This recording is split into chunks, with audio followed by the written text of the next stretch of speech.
Laurel wilt sort of exemplifies one of the problems that we're dealing with when it comes to natural resources in the United States. It's introduced exotic species that threaten both agriculture and natural forests. And one example of this is the red bay ambrosia beetle. They're tiny. They're about the size of Lincoln's nose on a penny, if you can imagine how big that is. This little beetle feeds on fungi, and it looks like a white mold essentially. But this fungus is carried in specialized structures inside the mouth part of the beetle. And the beetle bores into the tree, making very small holes, like you can see here. And inside of the tree, it makes little galleries where it cultivates its fungus, its symbiont. And the eggs hatch and the larvae feed on the fungus, and they leave the tree carrying the fungus with them. Well, that fungus, when they introduce it into the tree, is capable of moving in the vascular tissue and the water conducting tissue of the tree, and it causes the tree to basically wilt and die very quickly. And so this is what we know as laurel wilt.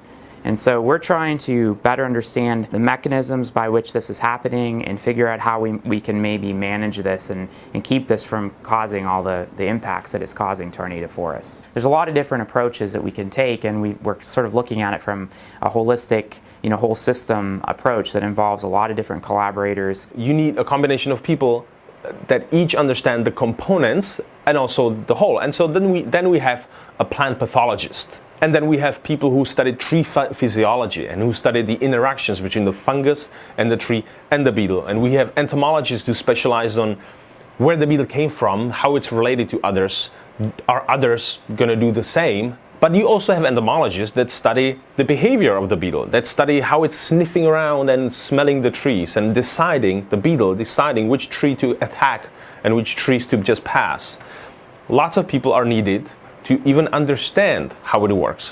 One of the things I'm excited about now is we're starting to understand some of the mechanisms in the avocado plant, the avocado tree, that are responsible for it resisting this disease. And my hope is that very soon we're going to be able to come up with ways of managing the different varieties of avocado and use that information then to manage the disease successfully. One of the things that we've done is we've gone out and looked for survivor trees where most of the trees have died off. 95 to 99% of the red bays have died within 3 to 4 years.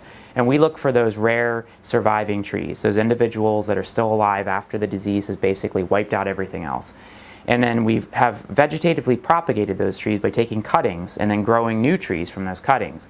And now we're testing to see if those have resistance to the disease. And as it turns out, some of them are in fact resistant. And so we have hope that we'll be able to use those resistant trees for restoration projects, to be able to maintain the trees for butterflies and other natural resources that we'd like to preserve.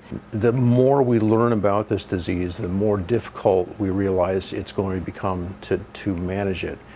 We've made significant progress. We understand so much more about the disease now than we did before. We have a lot more to learn. There is a lot of exciting research going on. We have such a great team of collaborators and such supportive staff to work with. It's really a fantastic place to work. Being an IFAS is really good because we have so much support. We have stakeholders that are out there basically arguing for the importance of IFAS and for what we do. And I think it's really easy for the general public to see that IFAS is directly involved in solving problems that will help if they're solved, will help make the state of Florida a better place to live.